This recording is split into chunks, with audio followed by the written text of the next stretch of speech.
Welcome to Sex in the News. We are the Siegel brothers, and tonight we'll be talking about Canada once again being way more progressive than the United States. Ted Cruz claiming that pregnancy is non-life threatening, and California is being accused of passing pro-pedophilia legislation.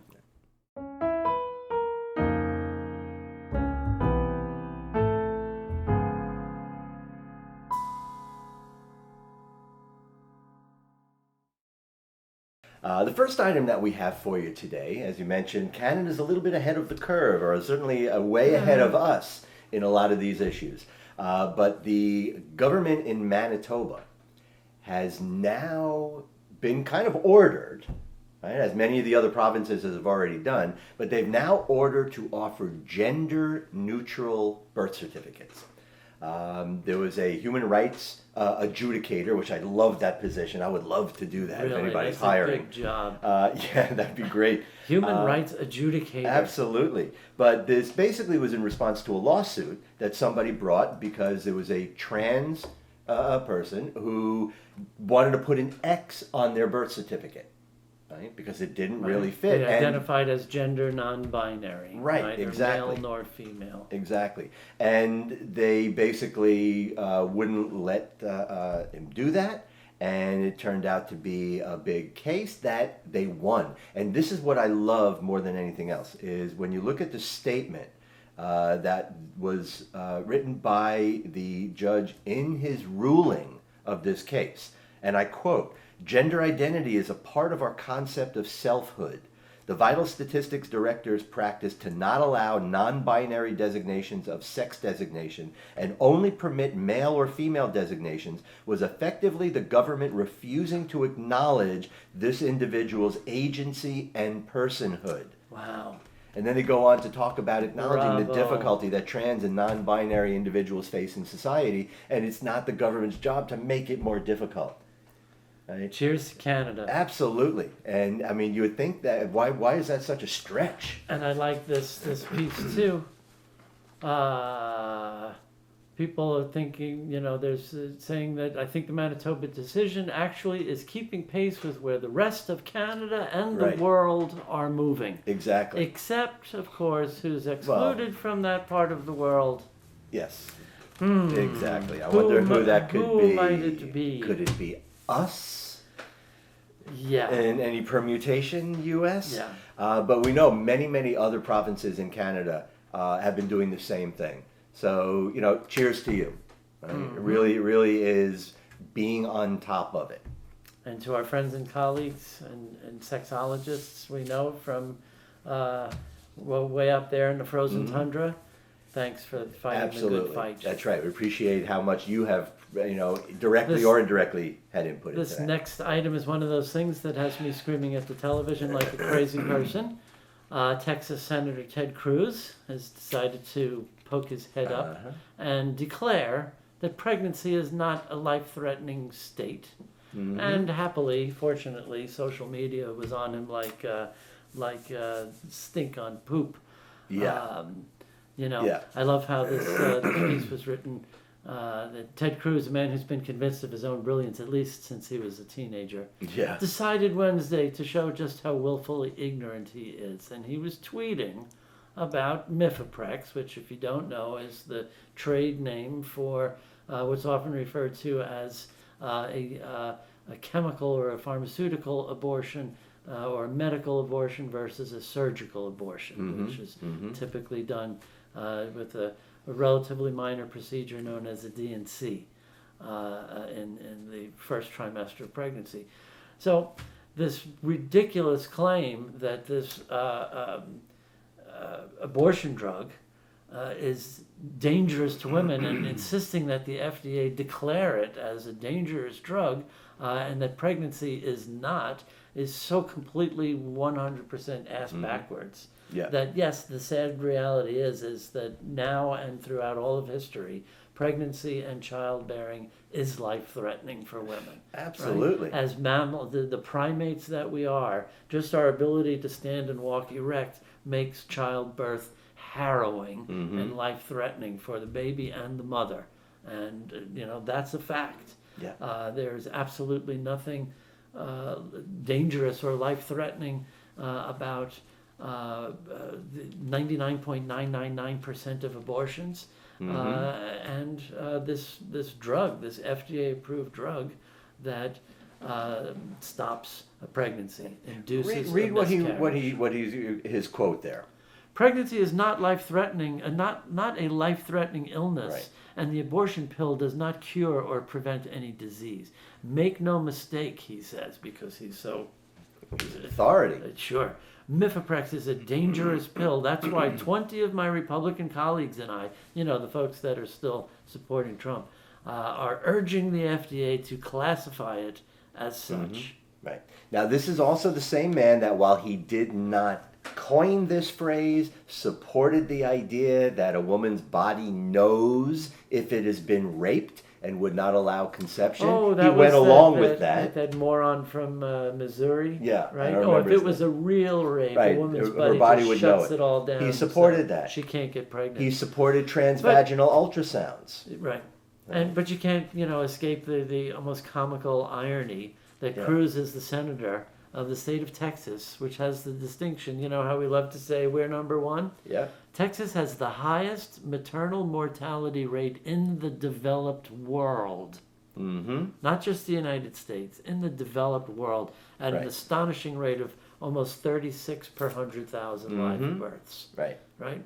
And unfortunately, like with most things, that is disproportionately affecting women of color. Absolutely. And again, to be clear, in terms of looking about the safety of a drug like Mifeprex, it is far, far safer, not only than pregnancy and childbirth, which, by the way, Mr. Cruz, just so that you know, short of getting hit by a bus, there really is nothing more traumatic to the human body than pregnancy and childbirth.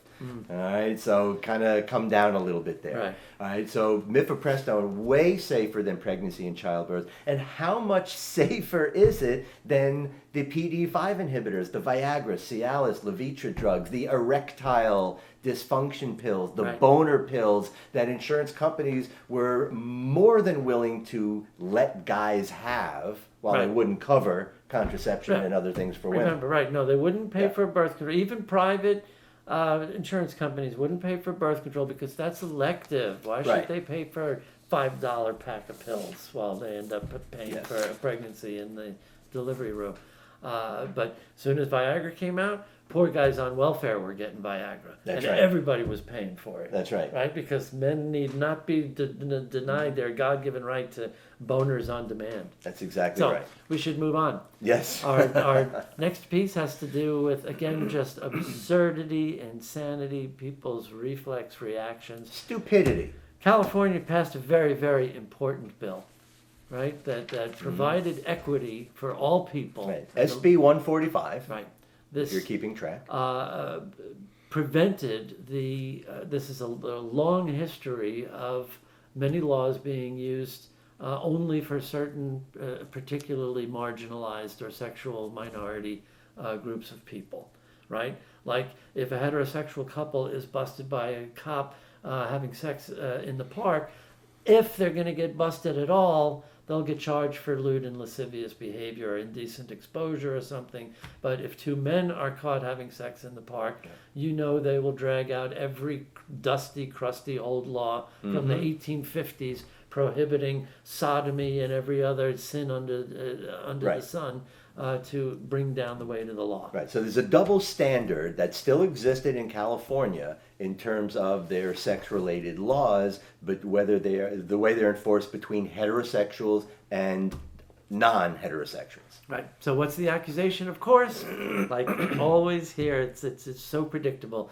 California is being accused by this bill of being pro-pedophilia and saying they're removing the felony status of people who have sex with minors. No, they're not. Right. No, it's not even close to that. It is already law that if someone, this is standard in most states. I'm only speaking to Florida law because that's where we are. If someone 25 or older has sex with someone under 16, right? They're all. It's considered statutory rape in some cases, or there will be a denial of services to the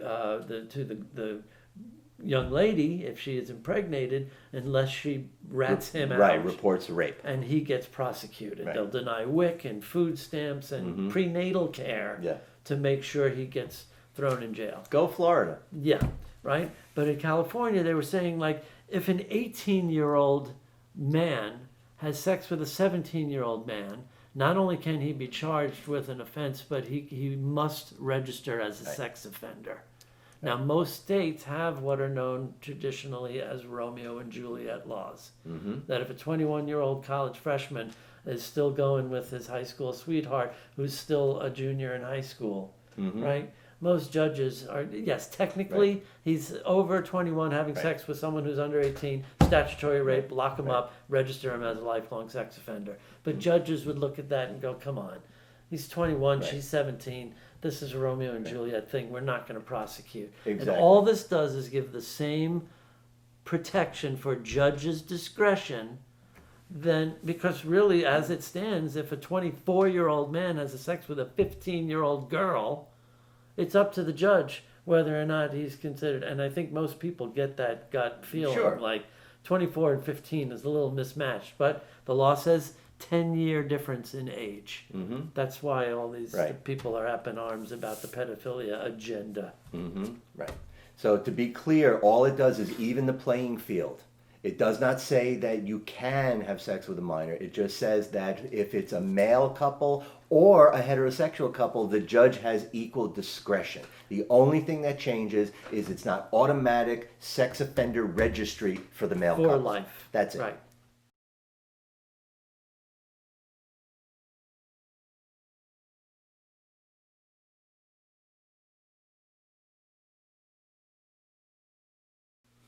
And for our final piece tonight, this is really, I think, less about news than just a feel-good piece. You know, just one of those that we know that there's justice in the world.